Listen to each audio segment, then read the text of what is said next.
নমস্কার, Bengali audio স্টেশনে আপনাদের সকলকে স্বাগত জানাই। বেঙ্গলি অডিও স্টেশনে আজকের গল্প ছুটি, রচনা রবীন্দ্রনাথ ঠাকুর, গল্প পাঠে প্রভাত রঞ্জন ভট্টাচার্য।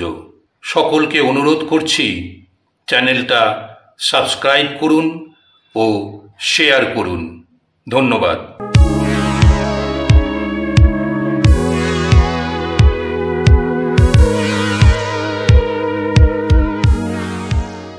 বালকদিগের সর্দার ফটিক চক্রবর্তীর মাথায় চট করিয়া একটা নূতন ভাবোদয় হইল। নদীর ধারে একটা প্রকাণ্ড শালকাষ্ঠ মাস্তুলে রূপান্তরিত হইবার প্রতীক্ষায় পড়িয়াছিল।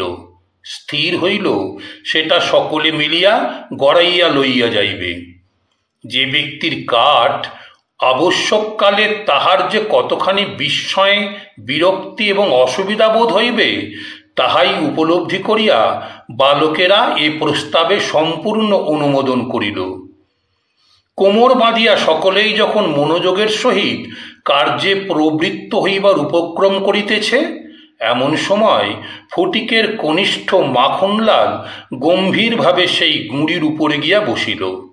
ছেলেরা তাহার এইরূপ উদার ঔদাসীন্য দেখিয়া কিছু বিমর্ষ হইয়া গেল। একজন আসিয়া ভয়ে ভয়ে তাহাকে একটু আধটু ঠেলিল, কিন্তু সে তাহাতে কিছুমাত্র বিচলিত হইল না। এই অকাল তত্ত্বজ্ঞানী মানব সকল প্রকার ক্রীড়ার অসারতা সম্বন্ধে নীরবে চিন্তা করিতে লাগিল। ফটিক আসিয়া আস্ফালন করিয়া কহিল, দেখ, মার খাবি, এই বেলা ওঠ। সে তাহাতে আরও একটু নড়িয়া চড়িয়া আসনটি বেশ স্থায়ী রূপে দখল করিয়া লইল। এরূপ স্থলে সাধারণের নিকট রাজ সম্মান রক্ষা করিতে হইলে অবাধ্য ভ্রাতার গণ্ডদেশে অনতিবিলম্বে এক চর কষাইয়া দেওয়া ফটিকের কর্তব্য ছিল। সাহস হইল না, কিন্তু এমন একটা ভাব ধারণ করিল যেন ইচ্ছা করিলেই এখনই উহাকে রীতিমতো শাসন করিয়া দিতে পারে, কিন্তু করিল না, কারণ পূর্বাপেক্ষা আর একটা ভালো খেলা মাথায় উদয় হইয়াছে, তাহাতে আর একটু বেশি মজা আছে। প্রস্তাব করিল, মাখনকে শুদ্ধ ওই কাঠ গড়াইতে আরম্ভ করা যাক। মাখন মনে করিল ইহাতে তাহার গৌরব আছে, কিন্তু অন্যান্য পার্থিব গৌরবের ন্যায় ইহার আনুষাঙ্গিক যে বিপদের সম্ভাবনা আছে তাহা তাহার কিংবা আর কাহারও মনে উদয় হয় নাই। ছেলেরা কোমর বাঁধিয়া ঠেলিতে আরম্ভ করিল। মারো ঠেলা, হেইও, সাবাস জোয়ান, হেইও। গুঁড়ি এক পাক ঘুরিতে না ঘুরিতেই মাখন তাহার গাম্ভীর্য গৌরব এবং তত্ত্বজ্ঞান সমেত ভূমিসাৎ হইয়া গেল। খেলার আরম্ভেই এইরূপ আশাতীত ফললাভ করিয়া অন্যান্য বালকেরা বিশেষ হৃষ্ট হইয়া উঠিল, কিন্তু ফটিক কিছু শশব ব্যস্ত হইল। মাখন তৎক্ষণাৎ ভূমিশয্যা সারিয়া ফটিকের উপর গিয়া পড়িল, একেবারে অন্ধভাবে মারিতে লাগিল। তাহার নাকে মুখে আঁচড় কাটিয়া কাঁদিতে কাঁদিতে গৃহাভিমুখে গমন করিল। খেলা ভাঙিয়া গেল। ফটিক গোটাকত কাশ উৎপাদন করিয়া লইয়া একটা অর্ধ নিমগ্ন নৌকার গলুয়ের উপরে চড়িয়া বসিয়া চুপচাপ করিয়া কাশের গোড়া চিবাইতে লাগিল। এমন সময় একটা বিদেশি নৌকা ঘাটে আসিয়া লাগিল। একটি অর্ধবয়সী ভদ্রলোক কাঁচা গোঁপ এবং পাকা চুল লইয়া বাহির হইয়া আসিলেন। বালককে জিজ্ঞাসা করিলেন, চক্রবর্তীদের বাড়ি কোথায়? বালক ডাঁটা চিবাইতে চিবাইতে কহিল, ওই হোথা। কিন্তু কোন দিকে যে নির্দেশ করিল কাহারও বুঝিবার সাধ্য রহিল না। ভদ্রলোকটি আবার জিজ্ঞাসা করিলেন, কোথা? সে বলিল, জানি নে, বলিয়া পূর্ববৎ তৃণমূল হইতে রসগ্রহণে প্রবৃত্ত হইল। বাবুটি তখন অন্য লোকের সাহায্য অবলম্বন করিয়া চক্রবর্তীদের গৃহের সন্ধানে চলিলেন। অবিলম্বে বাঘাবাগদি আসিয়া কহিল, ফটিক দাদা, মা ডাকছে। ফটিক কহিল, যাব না। বাঘা তাহাকে বলপূর্বক আর কোলা করিয়া তুলিয়া লইয়া গেল। ফটিক নিষ্ফল আক্রোশে হাত পা ছুঁড়িতে লাগিল। ফটিককে দেখিবা মাত্র তাহার মা অগ্নিমূর্তি হইয়া কহিলেন, আবার তুই মাখনকে মেরেছিস? ফটিক কহিল, না, মারিনি। ফের মিথ্যে কথা বলছিস? কখনো মারিনি, মাখনকে জিজ্ঞাসা করো। মাখনকে প্রশ্ন করাতে মাখন আপনার পূর্ব নালিশের সমর্থন করিয়া বলিল, হ্যাঁ, মেরেছে। তখন আর ফটিকের সহ্য হইল না। দ্রুত গিয়া মাখনকে এক সশব্দ চর কষাইয়া দিয়া কহিল, ফের মিথ্যে কথা। মা মাখনের পক্ষ লইয়া ফটিককে সবেগে নাড়া দিয়া তাহার পৃষ্ঠে দুটা তিনটা প্রবল চপেটাঘাত করিলেন। ফটিক মাকে ঠেলিয়া দিল। মা চিৎকার করিয়া কহিলেন, হ্যাঁ, তুই আমার গায়ে হাত তুলিস? এমন সময়ে সেই কাঁচা পাকা বাবুটি ঘরে ঢুকিয়া বলিলেন, কি হচ্ছে তোমাদের? ফটিকের মা বিস্ময়ে আনন্দে অভিভূত হইয়া কহিলেন, হুমা, এ যে দাদা, তুমি কবে এলে? বলিয়া গড় করিয়া প্রণাম করিলেন। বহুদিন হইল দাদা পশ্চিমে কাজ করিতে গিয়াছিলেন। ইতিমধ্যে ফটিকের মার 2 সন্তান হইয়াছে। তাহারা অনেকটা বাড়িয়া উঠিয়াছে। তাহার স্বামীর মৃত্যু হইয়াছে, কিন্তু একবারও দাদার সাক্ষাৎ পায় নাই। আজ বহুকাল পরে দেশে ফিরিয়া আসিয়া বিশ্বম্ভরবাবু তাহার ভগিনীকে দেখিতে আসিয়াছেন। কিছুদিন খুব সমারোহে গেল। অবশেষে বিদায় লইবার 2-1 দিন পূর্বে বিশ্বম্ভরবাবু তাহার ভগিনীকে ছেলেদের পড়াশোনা এবং মানসিক উন্নতি সম্বন্ধে প্রশ্ন করিলেন। উত্তরে ফটিকের অবাধ্য উচ্ছৃঙ্খলতা, পাঠে অমনোযোগ এবং মাখনের সুশান্ত সুশীলতা ও বিদ্যানুরাগের বিবরণ শুনিলেন। তাহার ভগিনী কহিলেন, ফটিক আমার হাড় জ্বালাতন করিয়াছে। শুনিয়া বিশ্বম্ভর প্রস্তাব করিলেন, তিনি ফটিককে কলিকাতায় লইয়া গিয়া নিজের কাছে রাখিয়া শিক্ষা দিবেন। বিধবা এই প্রস্তাবে সহজেই সম্মত হইলেন। ফটিককে জিজ্ঞাসা করিলেন, কেমন রে ফটিক, মামার সঙ্গে কলকাতায় যাবি? ফটিক লাফাইয়া উঠিয়া বলিল, যাব। যদিও ফটিককে বিদায় করিতে তাহার মায়ের আপত্তি ছিল না, কারণ তাহার মনে সর্বদাই আশঙ্কা ছিল কোন দিন সে মাখনকে জলেই ফেলিয়া দেয়, কি মাথাই ফাটায়, কি একটা দুর্ঘটনা ঘটায়। তথাপি ফটিকের বিদায় গ্রহণের জন্য এতাদৃশ আগ্রহ দেখিয়া তিনি ঈষৎ ক্ষুণ্ণ হইলেন। কবে যাবে, কখন যাবে করিয়া ফটিক তাহার মামাকে অস্থির করিয়া তুলিল। উৎসাহে তাহার রাত্রে নিদ্রা হয় না। অবশেষে যাত্রাকালে আনন্দের ঔদার্যবশত তাহার ছিপ, ঘুড়ি, লাটাই সমস্ত মাখনকে পুত্র পৌত্রাদিক্রমে ভোগ দখল করিবার পুরা অধিকার দিয়া গেল। কলিকাতায় মামার বাড়ি পৌঁছিয়া প্রথমত মামির সঙ্গে আলাপ হইল। মামি এই অনাবশ্যক পরিবার বৃদ্ধিতে মনে মনে যে বিশেষ সন্তুষ্ট হইয়াছিলেন তাহা বলিতে পারি না। তাহার নিজের 3টি ছেলে লইয়া তিনি নিজের নিয়মে ঘরকন্যা পাতিয়া বসিয়া আছেন। ইহার মধ্যে সহসা একটি 13 বৎসরের অপরিচিত অশিক্ষিত পাড়া গেঁয়ে ছেলে ছাড়িয়া দিলে কিরূপ একটা বিপ্লবের সম্ভাবনা উপস্থিত হয়। বিশ্বম্ভরের এত বয়স হইল, তবু কিছুমাত্র যদি জ্ঞানকাণ্ড আছে।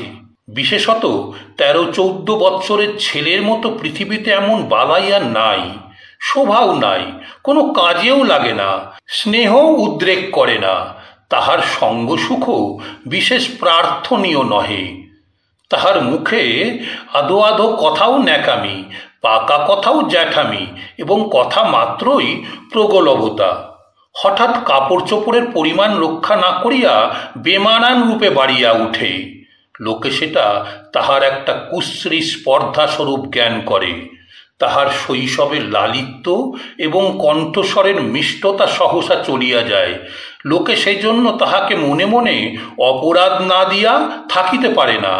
শৈশব এবং যৌবনের অনেক দোষ মাপ করা যায়, কিন্তু এই সময়ের কোনো স্বাভাবিক অনিবার্য ত্রুটিও যেন অসহ্য বোধ হয়।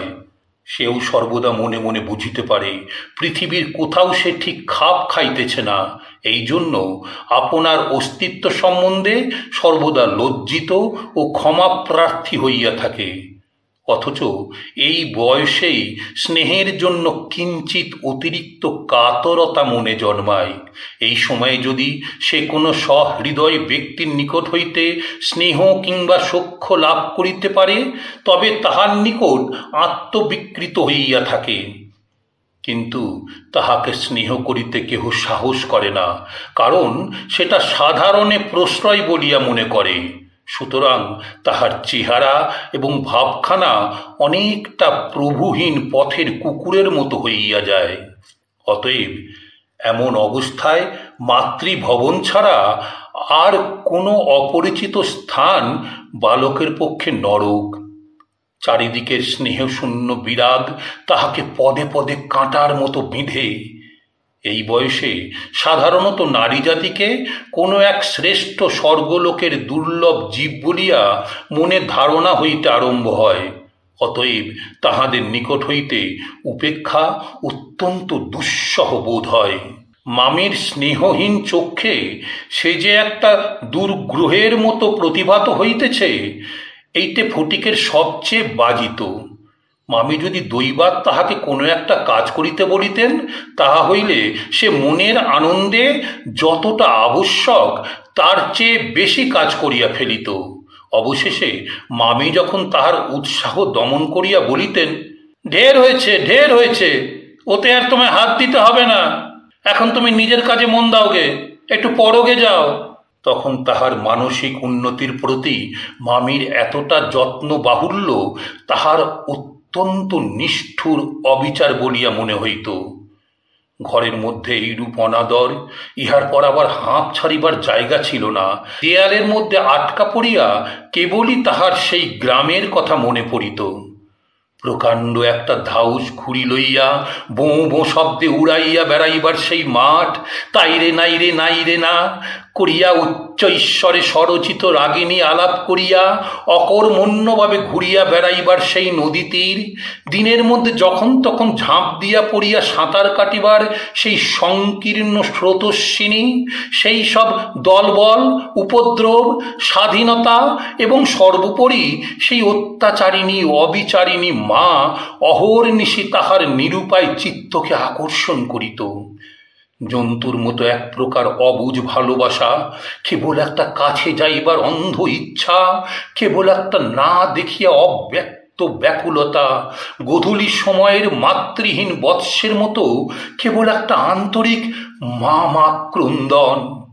সেই লজ্জিত, শঙ্কিত, শীর্ণ দীর্ঘ অসুন্দর বালকের অন্তরে কেবলই আলোড়িত হইত। স্কুলে এত বড় নির্বোধ এবং অমনোযোগী বালক আর ছিল না। একটা কথা জিজ্ঞাসা করিলে সে হাঁ করিয়া চাহিয়া থাকিত। মাস্টার যখন মার আরম্ভ করিত, তখন ভার ও ক্লান্ত গর্ধবের মতো নীরবে সহ্য করিত। ছেলেদের যখন খেলিবার ছুটি হইত, তখন জানালার কাছে দাঁড়াইয়া দূরের বাড়িগুলার ছাদ নিরীক্ষণ করিত। যখন সেই দ্বীপ্রহর রৌদ্রে কোনো একটা ছাদে দুটি একটি ছেলে মেয়ে কিছু একটা খেলার ছলে ক্ষণেকের জন্য দেখা দিয়া যাইত, তখন তাহার চিত্ত অধীর হইয়া উঠিত। একদিন অনেক প্রতিজ্ঞা করিয়া অনেক সাহসে মামাকে জিজ্ঞাসা করিয়াছিল, মামা, মার কাছে কবে যাব? মামা বলিয়াছিলেন, স্কুলের ছুটি হোক। কার্তিক মাসে পূজার ছুটি, সে এখনো ঢের দেরি। একদিন ফটিক তাহার স্কুলের বই হারাইয়া ফেলিল। একে তো সহজেই পড়া তৈরি হয় না, তাহার পর বই হারাইয়া একেবারে নাচার হইয়া পড়িল। মাস্টার প্রতিদিন তাহাকে অত্যন্ত মারধর অপমান করিতে আরম্ভ করিলেন। স্কুলে তাহার এমন অবস্থা হইল যে তাহার মামাতো ভাইরা তাহার সহিত সম্বন্ধ স্বীকার করিতে লজ্জা বোধ করিত। ইহার কোনো অপমানে তাহার অন্যান্য বালকের চেয়েও যেন বলপূর্বক বেশি করিয়া আমোদ প্রকাশ করিত। অসহ্য বোধ হওয়াতে একদিন ফটিক তাহার মামির কাছে নিতান্ত অপরাধীর মতো গিয়া কহিল, বই হারিয়ে ফেলেছি, মামি অধরের দুই প্রান্তে বিরক্তির রেখা অঙ্কিত করিয়া বলিলেন, বেশ করেছ, আমি তোমাকে মাসের মধ্যে 5 বার করে বই কিনে দিতে পারি নে। ফটিক আর কিছু না বলিয়া চলিয়া আসিল। সে যে পরের পয়সা নষ্ট করিতেছে এই মনে করিয়া তাহার মায়ের উপর অত্যন্ত অভিমান উপস্থিত হইল। নিজের হীনতা এবং দৈন্য তাহাকে মাটির সহিত মিশাইয়া ফেলিল। স্কুল হইতে ফিরিয়া সেই রাত্রে তাহার মাথা ব্যথা করিতে লাগিল এবং গা শিরশির করিয়া আসিল। বুঝিতে পারিল তাহার জ্বর আসিতেছে। বুঝিতে পারিল ব্যামো বাঁধাইলে তাহার মামির প্রতি অত্যন্ত অনর্থক উপদ্রব করা হইবে। মামি এই ব্যামোটাকে যে কিরূপ একটা অকারণ অনাবশ্যক জ্বালাতনের স্বরূপ দেখিবে তাহা সে স্পষ্ট উপলব্ধি করিতে পারিল। রোগের সময় এই অকর্মণ্য অদ্ভুত নির্বোধ বালক পৃথিবীতে নিজের মা ছাড়া আর কাহারও কাছে সেবা পাইতে পারে এরূপ প্রত্যাশা করিতে তাহার লজ্জা বোধ হইতে লাগিল। পরদিন প্রাতঃকালে ফটিককে আর দেখা গেল না। চতুর্দিকে প্রতিবেশীদের ঘরে খোঁজ করিয়া তাহার কোনো সন্ধান পাওয়া গেল না। সেদিনে আবার রাত্রি হইতে মুষলধারে শ্রাবণের বৃষ্টি পড়িতেছে, সুতরাং তাহার খোঁজ করিতে লোকজনকে অনর্থক অনেক ভিজিতে হইল। অবশেষে কোথাও না পাইয়া বিশ্বম্ভরবাবু পুলিশে খবর দিলেন। সমস্ত দিনের পর সন্ধ্যার সময় একটা গাড়ি আসিয়া বিশ্বম্ভরবাবুর বাড়ির সম্মুখে দাঁড়াইল। তখনও ঝুপ ঝুপ করিয়া অবিশ্রাম বৃষ্টি পড়িতেছে। রাস্তায় 1 হাঁটু জল দাঁড়াইয়া গিয়াছে। 2 জন পুলিশের লোক গাড়ি হইতে ফটিককে ধরাধরি করিয়া নামাইয়া বিশ্বম্ভরবাবুর নিকট উপস্থিত করিল।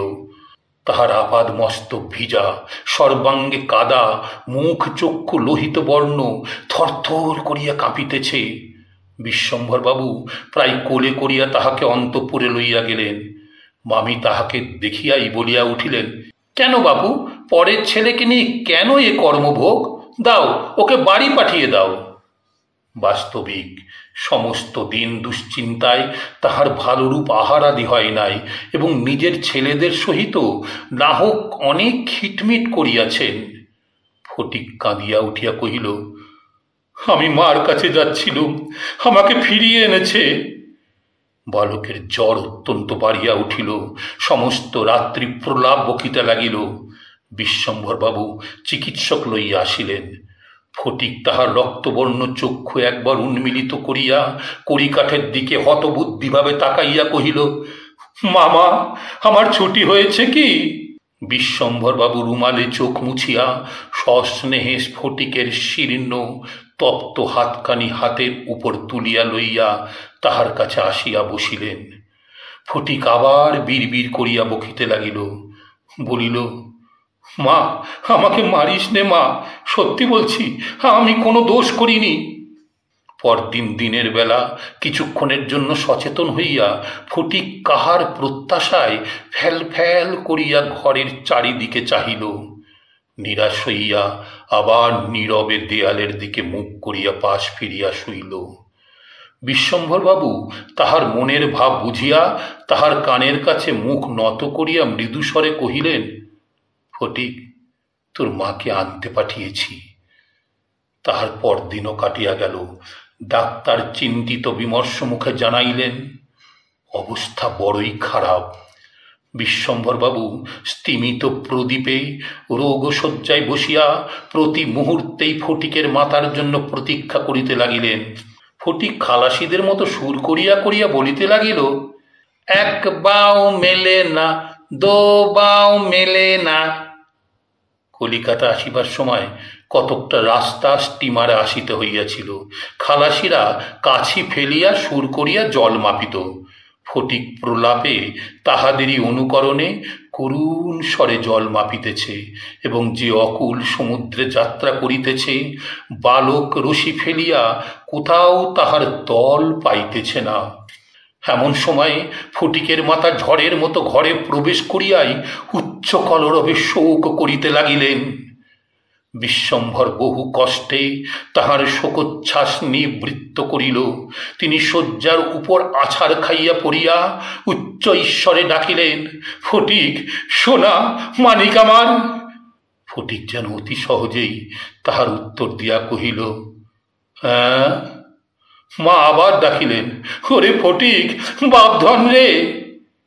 ফটিক আস্তে আস্তে পাশ ফিরিয়া কাহাকেও লক্ষ্য না করিয়া মৃদু স্বরে কহিল, মা, এখন আমার ছুটি হয়েছে মা, এখন আমি বাড়ি যাচ্ছি।